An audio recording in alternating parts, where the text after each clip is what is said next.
We are live. Hello, everybody. Good evening, Team Riders. Woo. So we thought we'd just do a bit of an ad hoc live on the back of getting quite a few questions regarding rent to rent and taking over existing properties with tenants in situ. Is it a good idea? Is it a bad idea? How do you do it? How do you not do it? So we thought we'd just do a quick live and just kind of answer some of those questions for anyone that might find that useful. This video will also go onto YouTube later if you don't catch it. So I think we should kick off. Cersei is also in the house snoring away. You can probably hear her. Just I'll try and speak over her and not get too distracted by the snozzer. Top snozzer over here. She can bang out the snozzers. She is a top snozzer. Okay. So if we just kick off, I'm going to ask the questions. Lucy's going to answer them. So easy for me. I'm going to try to. So the first question is, at what point does this come up as an issue, and when do you start talking about the tenants? Right. Okay. So shall I add a bit of context? Go for it. Yeah. So the first two HMOs that we took over, we didn't have any tenants in situ, so we didn't have to worry about this issue. And actually, the next 5 that we took over, all of them had tenants already in situ, so already in the properties. That was kind of sold to us in the beginning as... sorry, I'm getting distracted by all the questions. Equal. Sorry? Equal. What is... I can't... Who does Cersei love most? So is that Marcus? Actually, I can't tell. Lucy spends more time with us, so she loves us for different reasons, doesn't she? Anyway, let's get back on the subject. I'm the fun one. No? Okay, moving on. So a bit of context then. It was sold to us as, this would be a really good buffer for you. They're all really amazing tenants. It just gives you income straight away. And this was in the beginning when we were trying to negotiate terms. So, and again, probably, a lesson learned for us on this one, well, apart from we will never probably take on tenants in situ ever again, but... Don't get to the punchline yet, that's later. Also, when you're negotiating, always try and negotiate a period of rent-free. So this was kind of with us trying to negotiate a rent-free period to be able to do the refurbs, etc. And kind of off the back of that, their kind of leverage was, well, you've already got tenants in situ, so you don't need that rent-free period because you've already got income coming in. So it was kind of like, okay, then, yeah, sounds like a good idea, and we've got this really great buffer, and we've got all these amazing tenants, and it'll be easier to obviously fill our rooms. So that's the context. It comes quite early on in the conversation then, doesn't it? And what are the main questions that, when you're negotiating terms, that you need to be asking to find out more about these tenants? Okay, so firstly, what contracts are those tenants on? So are they on AST, so assured short hold tenancies, or are they on assured tenancies? Yeah, so if they're on assured tenancies, then they have basically the rights in the property and you can't get rid of them. So that is absolutely the first thing that you need to make sure. Can you potentially get rid of these tenants if they're not the right tenants? Further on down the line. So that's really important. I guess what sector or what kind of part of society do they come from? And again, just remembering what the particular model is you're trying to sell, what kind of accommodation you're trying to provide, what tenants or clients you want to get in your properties. So, and that's going to be important later on when you're then trying to fill the empty rooms, because you want to put the right tenants together, and that, whether or not they're white collar, blue collar, students, DSS, universal credit, housing authority, whatever, it needs to fit your model going forward, because whether it's rent to rent and you've got this lease for 5 years, or they're your own HMOs moving forward, you want to get your business model right, and putting the right tenants with the right tenants is essential in HMO management. So what contracts they're on, what their kind of profession is or whether they're students. What else do you want to know about those contracts? How long they are? Yeah, so when does it end? Yeah, so how long the contracts are. So if you're going to be coming in to take over rent to rent and you've got, tenants in situ that are on, they're within the first 6 months of their AST, let's just say, and they end up not being the right tenant for you, or they're a scallywag, or they're selling drugs, or whatever worst case scenario, which we have had, you can't then get rid of them within the first 6 months of their AST.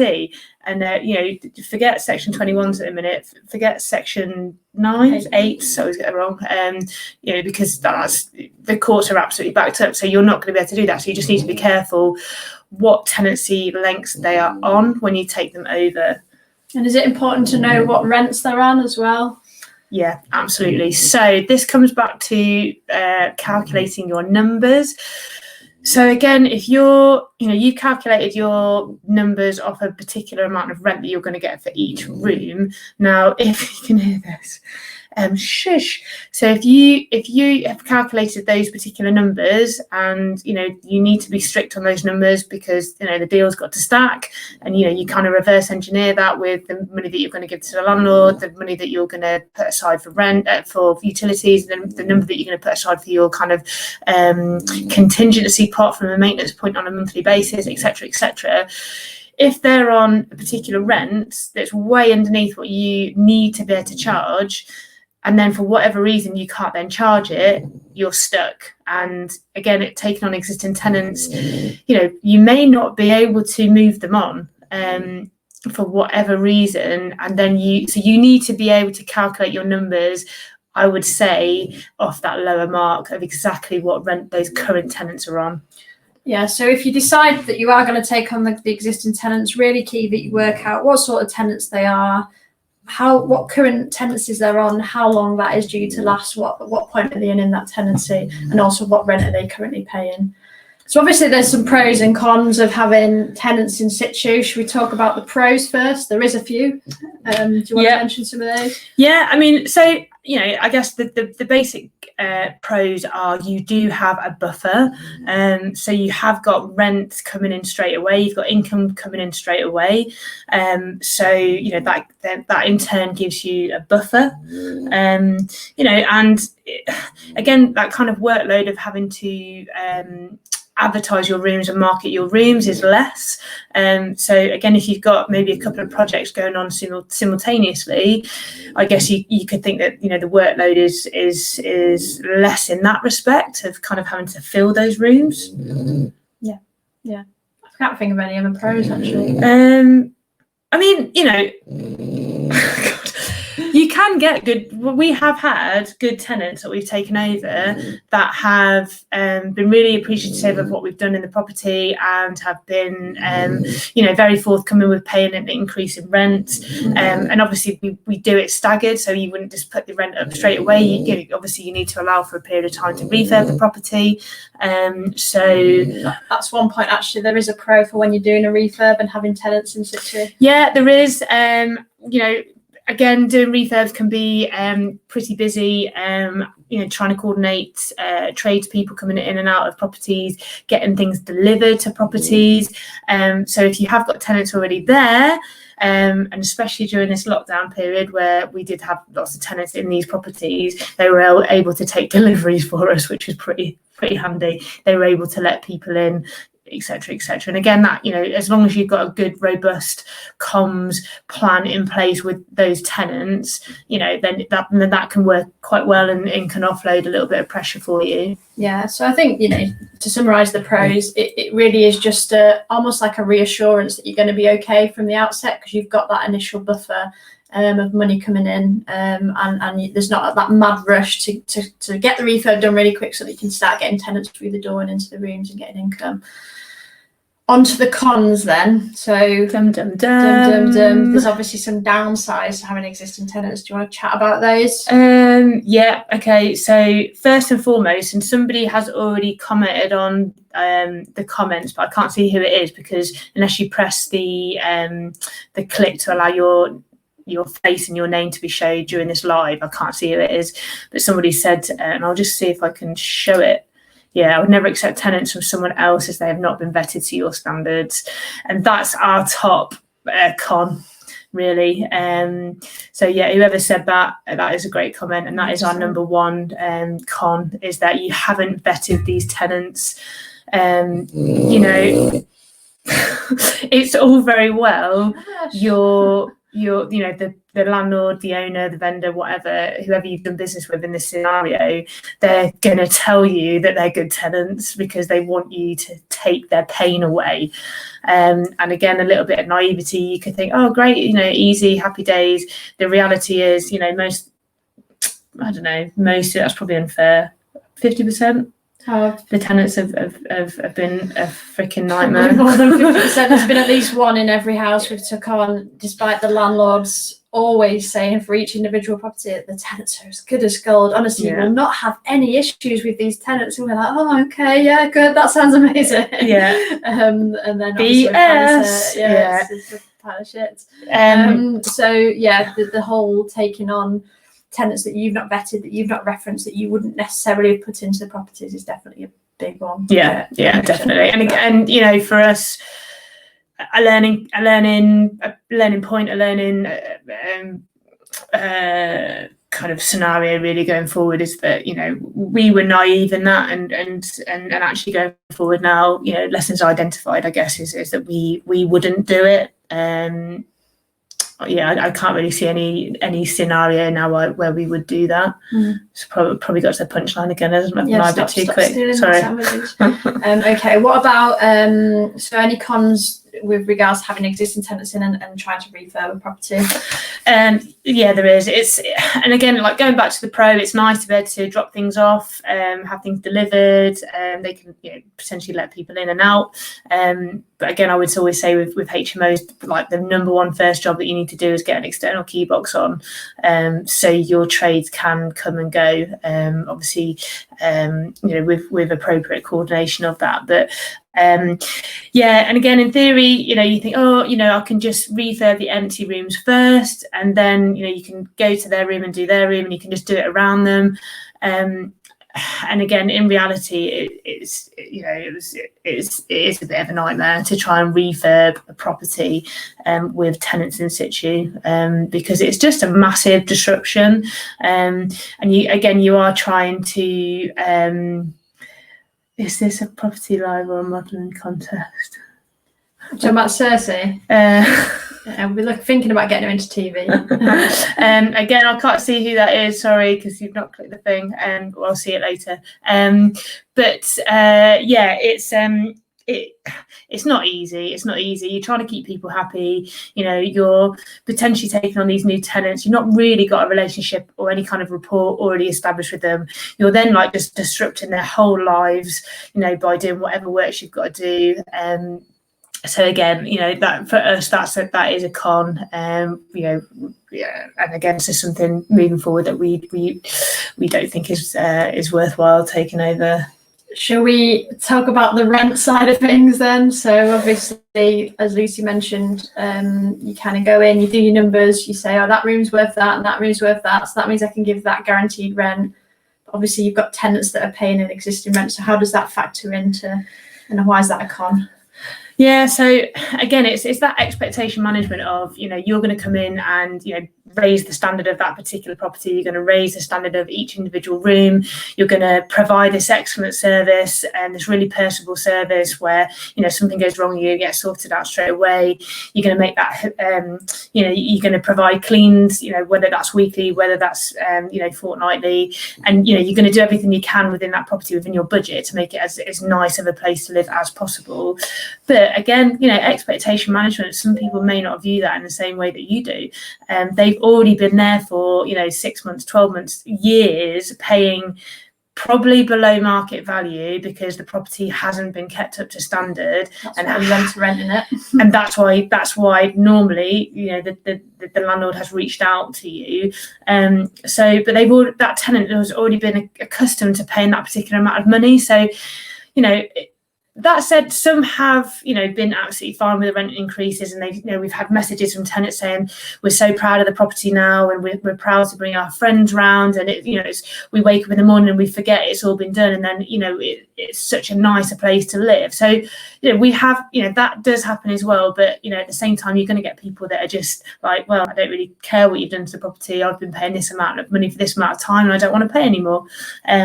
Which leads me on to my next point. What happens when they don't want to sign your new contract? So that can be a bit of a grey area, really, because if they don't agree to sign your contract, then they're technically not on a contract. So for us, and we've had to do this now, and again, this is going to come back to the relationship that you've got established with your landlord, or the owner, or whatever terminology you could describe them as. They need to understand that they are still responsible for those tenants unless they sign on to your contract. So it's sorry, I'm getting distracted again by the comments. Being big dog on the house, Andy T. Big dog, Andy T's in the house. So yeah, it can be difficult to manage that if they don't agree to sign, and essentially the only way around that is to get your landlord, or again the owner, to either serve them notice, or the existing tenant will have to give notice, but either or, they can't come onto your contract if they're not agreeing to the parameters of what you're offering within your contract. So again, it could be a bit of a grey area, that just be aware of that, and I guess ensure that you've got that you've written into your contracts with your landlord or your owner or your vendor when it comes to stuff like that. Yeah, and I think just once you've got them sold in the very early stages, just whack that AST over to them ASAP, get them to sign it, and it's done. Because the longer that goes on and they're not really on your AST and they're on the other landlord's AST, it just is a very grey area legally. I don't claim to know everything about the law in that particular circumstance, but the best thing is just to get them on your AST quickly, get them to sign it, and everything's good. But obviously you need to work in rent increases, which we've done over time. So I've often written in maybe in 3 months, once the property's up to a good standard, you've got your cleans coming in, etc. Your rent will then increase to X amount. And on the whole, the majority have agreed to that. Yeah, and I think, like Steph said, as long as you're fair and you do things in the right way, you don't want to be saying, I don't know, you have a new flooring put in the bathrooms, and the shower, one of the showers is isolated, and something else has happened, and then you're telling them that the rent's going to go up. It needs to be timed right, and communication is key. They need to know that it's coming, but you're going to do it in the fairest way possible going forward. So then the punchline, would you do it again or not? Hell no. I think we pretty much clearly articulated that the cons outweigh the pros. In our humble opinion. In our humble opinion, when it comes to taking on existing tenants. There is definitely some pros, but they're not enough. I think for us going forward with new properties, we would be demanding that those properties are empty, for all the reasons that we've discussed. If that's going to make or break a deal, then that will probably break a deal for us. When you take on your first property, you are definitely desperate to just say yes to everything. It's really important that you don't get yourself into a sticky situation by taking on someone else's tenants that you haven't referenced, that you haven't set a rent for, and so going forward, it's not something that we'd be willing to do again. Too much hard work, and even the ones that actually disagreed with our new model that we came in with and said, look, we're going to go, that's fine, but they have also been the tenants that have caused us the most issues as well, just with ongoing problems. It's been an absolute pain in the backside. So even if they decide to go because they don't like what you're doing, they could still be just tenants and just cause you bloody headaches all the time. I think that's... Did we answer that last question? Don't know. Do you tell tenants the planned rent increases if they are sitting tenants, or do you get them to sign first? So what we've done with this one is every single tenant that we have taken on, we have given them the contract beforehand. So before we've officially taken over the property, we have obviously made them aware of what's happening. And we normally do that through WhatsApp groups for generic information to all existing tenants, because we have had a couple in each one where we've just given them the information, we've introduced ourselves, we've told them about the ongoing, like the plan of what we're going to do to the properties, and again, just kind of built up that rapport as early as possible. And we have said, we are officially taking the property over on X date, so we'll need to send out our contracts. If you do not wish to sign those contracts, then obviously that's when either they have to give notice or they would have to be served notice. Up until this point, they've all given those that have chosen to move on have then given their notice. So obviously you're kind of managing them, I guess, but not really. And in terms of rent, it's probably worthwhile talking about Beaumont. So one of the properties where two tenants decided to go, and again, because of COVID, they had 3 months. They had to be given 3 months notice. So we gave, obviously, we were duty bound to give them the 3 months notice, but that had quite a significant impact on our income that we were able to generate. So again, going back to having that relationship established with your landlords, is actually that that tenant that you said would be okay with what the model that we were going to come and do, well, actually they're not. So this has an impact on the rent that we can now pay you, but obviously in a nice, diplomatic, friendly way, because we've got a good relationship established, we were able to then take that off the guaranteed rent that we were going to pay, because actually that tenant still belongs to the previous landlord. And this is where the details are so important. There was one particular tenant in this property that, because they were furloughed, was only paying essentially £300 a month for their room. It was a £460 room, wasn't it, that we were going to rent out at. So the difference there is significant. And so we had to go back to the landlord and say, look, we agreed. We didn't even know the tenant was on a reduced rent when we took over the property. That detail was left out because we didn't ask the question. And it became apparent, so we went back to the landlord and said, look, we cannot meet the guaranteed rent that we've agreed because you failed to tell us about this important detail. And then we negotiated a new term for that period.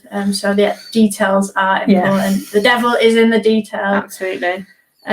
Cool. I think that's probably it. It was kind of a whistle-stop tour through the pros and cons of taking over existing tenants with rent to rent. I hope that's been useful for you all, Team Riders. Team Riders in the house. If you have any comments or questions, just whack them in, the comment section on Facebook or YouTube. This will go out to as well. If you are watching on YouTube and you haven't yet signed up to, no, it's over there, Ride Property Community, please do on Facebook and enjoy riding with us. Is that everything? Yeah, that's it. Remember, guys, whatever you do, remember, enjoy the ride. See you later, guys.